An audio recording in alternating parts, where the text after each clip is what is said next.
Welcome to another episode of The Brand Called You, a podcast and podcast show that brings you leadership lessons, knowledge, experience, and wisdom from hundreds of successful individuals from around the world.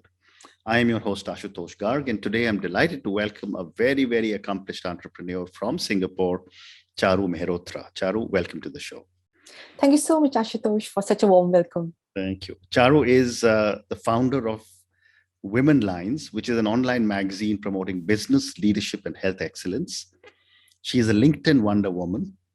She's a quintessential entrepreneur, has co-founded Udan, NC Styles, and Earn Go. And she's been recognized several times, but most important, she was a top 2021 change maker and a global SDG warrior with a citation for that.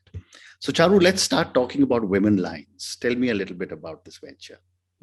I will love to, Ashutosh. Womenlines is my passionate venture, which I am running as an online magazine for last 3 years. We have just completed 3 years in November. And this online magazine, the idea of online magazine was there for some time in my mind. From background, I am a mass communication postgraduate from India. So somewhere the journalist part was always there within me. When I landed in Singapore 13 years back, and the opportunities were here, it has been an entrepreneurial journey for me. This is my fourth venture I'm running in Singapore. So the opportunities came and I was running various ventures. But in between, the idea of using the power of media for promoting excellence in women was cooking in my mind when I was using digital media for my personal transformation and upskilling myself. So yes, to cut short and to brief it out, so I registered as a media company 3 years back, and Womenlines is an online magazine. We are publishing content on leadership, business, and health excellence, and running various talk shows and interviews, and we are having various other programs. And this is a global magazine, and by God's grace, we are listed in top 60 women's online magazine across the globe. Congratulations. Thank you. Tell me what goes into building a successful online magazine? This is something I cannot give some concrete answer, because successful online magazine, I don't say we are there, but yes, it has been a journey. And journey in the sense, it was an idea, and that was something which once you have that belief that you can do it and you are not sure things will happen the way you want, but yeah, you are crazy to do it. So I was like that. I had belief in this idea, and somehow digital world was transforming. 3-4 years back, so many things were happening in digital media. Correct. So it was experiment time for me, and I motivated myself like, okay, let's try this out. Let's take this risk. And as I told, I have been an entrepreneur throughout. So that risk-taking craziness is always there within me. So structuring it out. And now after 3 years, I can say that magazine, and that too digital magazine, is all about the content and the idea, the uniqueness of your idea, how you are presenting it. Definitely you have to do experiments, because not all ideas get hit. You have to see what is in demand, what are people liking. But I have strong belief in the power of content, and yeah, the content I strongly believe we are what we read. So that was the basic idea. We are what we read, and then we experiment with the content part. That helped in building up the journey for Womenlines till now. Fantastic. And you just mentioned that you promote excellence for women in the areas of business, leadership, and health. Yeah. Tell me a little bit more about each category, and if possible, give me an example or an anecdote. Why not? So the idea was to promote excellence. And as a woman, when I was observing things around me, what I found, what was lacking was the knowledge part in women, which wanted to do something, but somehow, because they are multitaskers, they have to play so many roles, the knowledge part was missing. And that's why they were not able to do what they wanted in the right way. And throughout my journey also, what I missed was, which I upskilled myself through the digital media only. And when I saw across that media is definitely, the content is there, but particular media just for women, talking about excellence, and that too particularly in leadership, health, and business, I was not able to find it. I mean, definitely there must be, but I was not able to find something which I was thinking there should be, and it can really help women. Because that knowledge, the knowledge of discovering the leader within you, the knowledge of how to grow the business. I believe every woman is an entrepreneur. during COVID times, we have seen that women leaders have done amazingly in their countries, and those countries were managed very well. So I strongly believe there's one leader within every woman, but somehow things are not there, and we are having few numbers. So that was the reason I focused on all three segments. And in Women Lines, how we are promoting this, we are running talk shows. So for a business part, we are having influencers who are sharing their videos, content, articles, which are helping business women for their excellence, how they can grow their business, what they should be taking care of. We have a wonderful influencer from USA, Sandra Pollack. She's amazing in sharing. Every month she's sharing one video, an article, which is helping women entrepreneurs. In fact, not women. I say I have readers from both sex. It's not just women part, because the knowledge is something which is helping everybody. Same for goes for health. Health is something which has to be, the knowledge related to health should be with everybody. So we are having influencer for yoga, influencer for, I strongly believe in alternative therapies, which can really help us to live a healthy life, natural way. I had influencers who have shared amazing knowledge related to homeopathy and various other ways of life, so we can lead a healthy life. And for leadership, I am running talk shows, like now we are naming it as Stellar Entrepreneur Show. And we have the Accomplished Professional Show, Books for Excellence Show. All these shows, we are interviewing all the leaders who have come up with some venture or something, and they are sharing those secret strategies, what has helped them out. So we want to showcase women that these women have done it, so you can also do that. Fascinating, very fascinating. So let's move on now, Charu, and talk a little bit about startups. And after that, I'll come to your Global SDG warrior. Sure. You have been, as you said, you're doing this your fourth startup. Your earlier ones being Udan, NC Styles, and EarnGo. Tell me, what drives you to keep on doing such amazing startups? Somehow that seed of entrepreneurship was there always. I worked part-time sometime, few times I have worked full-time, because I'm grateful to those organizations where I was employed and I learned those basic skills. But the idea of having your own venture and growing it to that level that you are employing others, helping others out, and you are giving some value to the society, that was so fascinating. When I landed in Singapore 13 years back, and the ecosystem in Singapore is amazing. The way networking happens, the way government organizes events here, I was very regular from the beginning. And that completely transformed my mindset that things can be done.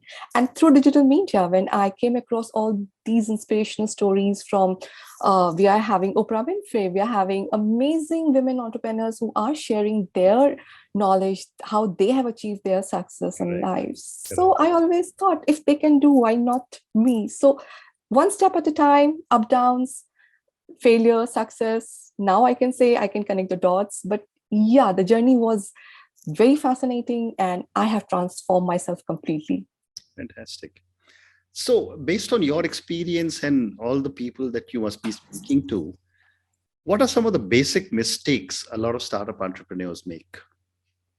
I can give a whole lecture on this, because the 13 years entrepreneurial journey, my goodness, because nobody is having that certification of entrepreneur. Correct. Or there is no school which teaches you what you have to do, what you don't have to do. Because I always say this in my talks, that being an entrepreneur is like walking in a park, and that park is like a Jurassic Park, because you never know from where the dinosaur is coming, and you have to face that and then go ahead again. So it's a journey. So mistakes happen when you succumb to those challenges. When people from the beginning, especially youngsters, if they see that things are not happening and they just lose patience and confidence and they just move on, they think that things cannot be done. But the idea is fantastic. It needs little work, it's little homework on it, and they are not ready to give that time. So I think the patience is the big element for any entrepreneur. And you have to upskill yourself, definitely. The technology is changing, the requirements are changing. You cannot be happy with your 1 degree and you can say that you know everything. So you have to see what is required exactly to run your startup, and you have to educate yourself. Then only you can handle a team. So I think once entrepreneurs learn these skills, how to upskill themselves, how to be a people person. Like you have to be a people person. The emotional intelligence has to be there within the person so that they can really deal with people and engage with others and work in a team. So all these skills, when are missing, it is challenging for entrepreneurs to grow in life. But once they learn it, I'm sure there's a big journey for them to achieve. Interesting. And there is often a debate. Should you do solo entrepreneurship, or should you have co-founder or co-founders? What are your thoughts? I strongly believe in co-founders. Interestingly, all my 3 startups, I had a partner. Because as I told, I was never an entrepreneur in beginning. I had my mass communication degree and I had the employee mindset that normally we work, we get the salary and we get promotions and that goes on. But if you are having co-founders and then you are working as a team and you have good synergy with the person, I am so grateful to God. I was really blessed with amazing co-founders and I really miss them a lot because together we complemented each other's skills. So my partner was skilled in one field, I was skilled in other field, and we both together collaborated and we established something and we grew it for a few years. Those challenges were there. We have to stop. But we have good connection and so many beautiful memories. And we learned a lot. We transformed each other a lot, which is helping us now in our journey. Oh, nice. Definitely co-founders is a blessing. And I think it's a fantastic idea to have a co-founder. Fantastic. So my next question, Charu, is on funding. I'm often asked this question that should I bootstrap as long as possible, or should I raise money whenever I get it? See, this question is all depending upon what stage of life you are. You are out of college and you are starting your work and you are having a fantastic idea. Definitely, you can take that opportunity to put your heart and soul in your startup and then take it further and work upon it. You are not at that stage in the situation that you can bootstrap, right? Because you've just started earning. Otherwise, you have to take loans or you have to be dependent upon your parents. Correct. As per my experience, the cash flow has to be there in some form. You just cannot put or risk all the money just believing that, okay, you will be working upon this idea and it will be grow. Maybe you're working part-time, maybe you're doing some side hustle, but you have to do hard work. You have to keep little cash flow. I mean, there should be some source where you are maintaining at least the basic cash flow so that you are having some backup and something is there to look upon. Otherwise, it's really challenging. If you are getting funding, that's the best part. But yeah, you should be doing some side hustle to maintain the cash flow. Very interesting. But if you raise money too early, won't you get diluted much very early in the game? The money is there, definitely. Then you should be having that intelligence in how you are using that money. Because what happens, youngsters, or I have also seen that once you get the money, then if you're not experienced and you don't have any mentor, then you don't know how to put it in which segment. And it finishes fast. We know how much funding just vanishes with all the expenditure when we are running a company. So that intelligence has to be there. So get a mentor if you have a funding source. So I will strongly recommend always get a mentor or a coach who can help you to diversify your usage, how you are going to use it so that you can use smartly, because money runs out fast in life. Fantastic. What a great response. My next question, Charu, is that, Singapore is an incredibly positive environment for startups. Very true. Tell me, how is the startup environment in Singapore supporting startups? Oh, fantastic. I'm so grateful to Singapore community only, the ecosystem here, which gave me opportunity to grow myself as an entrepreneur. From the beginning, I got the opportunity to network in the right segment of entrepreneurs. And then I changed myself in terms of my mindset. And the way people help each other is amazing. The communities are there who are meeting, networking. Nowadays, it's virtual. Initially, we used to have networking meets every month. I started with the women's segment myself. My second venture was Udan, where we had the monthly networking meets with the events we used to organize events with other organizations. So similarly, I used to go and participate in other networking events. And the way government supports in terms of organizing all courses, running all those courses which can help entrepreneurs in getting the knowledge and getting the right sources the way universities are having their incubation center. For my third startup, we incubated in SMU. Ungo, we incubated in SMU, and we got amazing guidance and amazing support from the community there. So definitely, I can say that Singapore government is doing a fantastic job in terms of creating that ecosystem for entrepreneurs. Fascinating. So now let's move to the next segment of our conversation, Charu, which is about your Global SDG Warrior citation. Tell me a little bit about this. Oh, we'll love to share, because this was a surprise. I'm really grateful to the organization that I got this opportunity.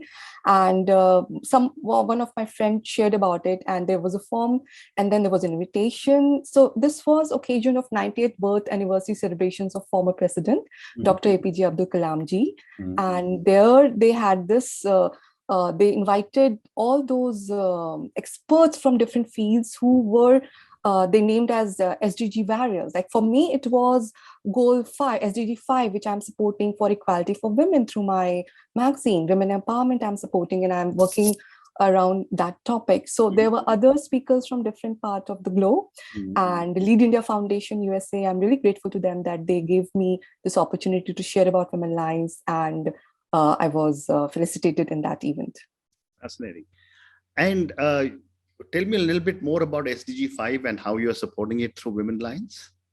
SDG 5 is mainly for equality for women, right? So we are creating that awareness in women that they have to strive for their equality. And for that, we are publishing that content in terms of video interviews and articles, which is empowering them to realize that they have that voice to use to ask for that equality in the terms of in their work field, in terms of demanding their rights where they should be demanding, which they are not aware till now. So we want to we are working upon that content that can really help them and empower them with that knowledge.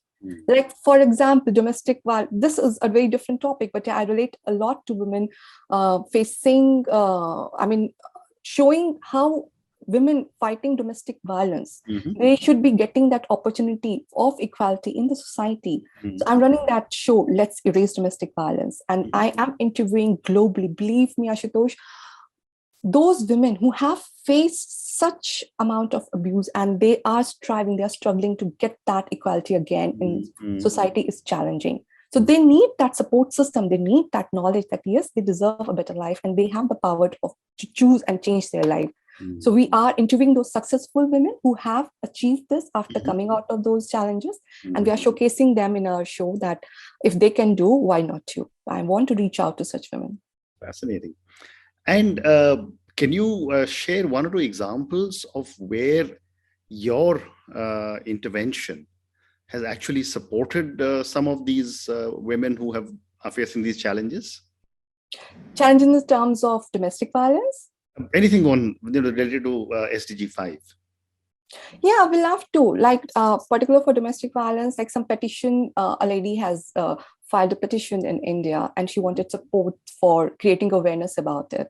And that was something to introduce in the education part about women rights, that women should be, and how they should be treated. I mean, she was supporting this cause and she wanted requesting government to include in the syllabus. So I gave the opportunity in my show. I interviewed her and then we shared across the media and we talked about it and requested for support so that she can get that help from the society. And she got that global visibility and global attention at Womenlines.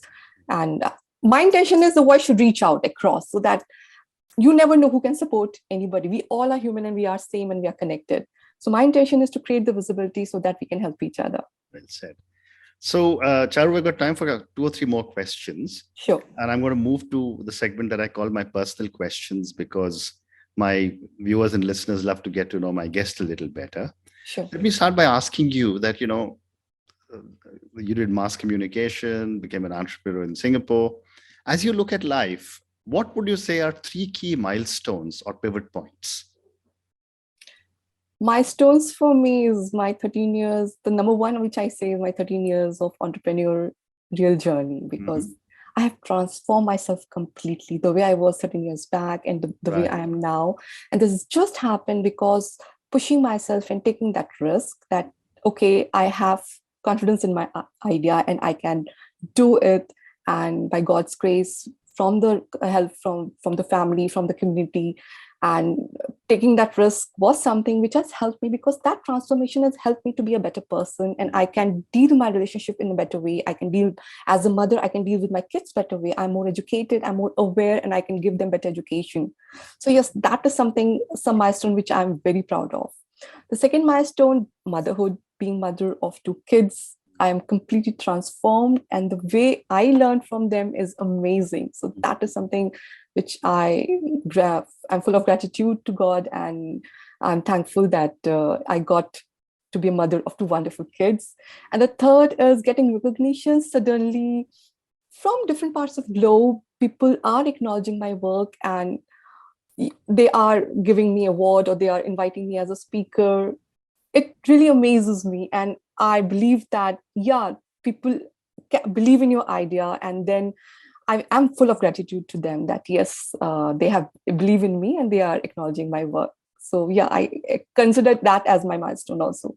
Wonderful. So I've got time for one more question, and this will be my last question. And this is for the many, many young people who will be listening to us.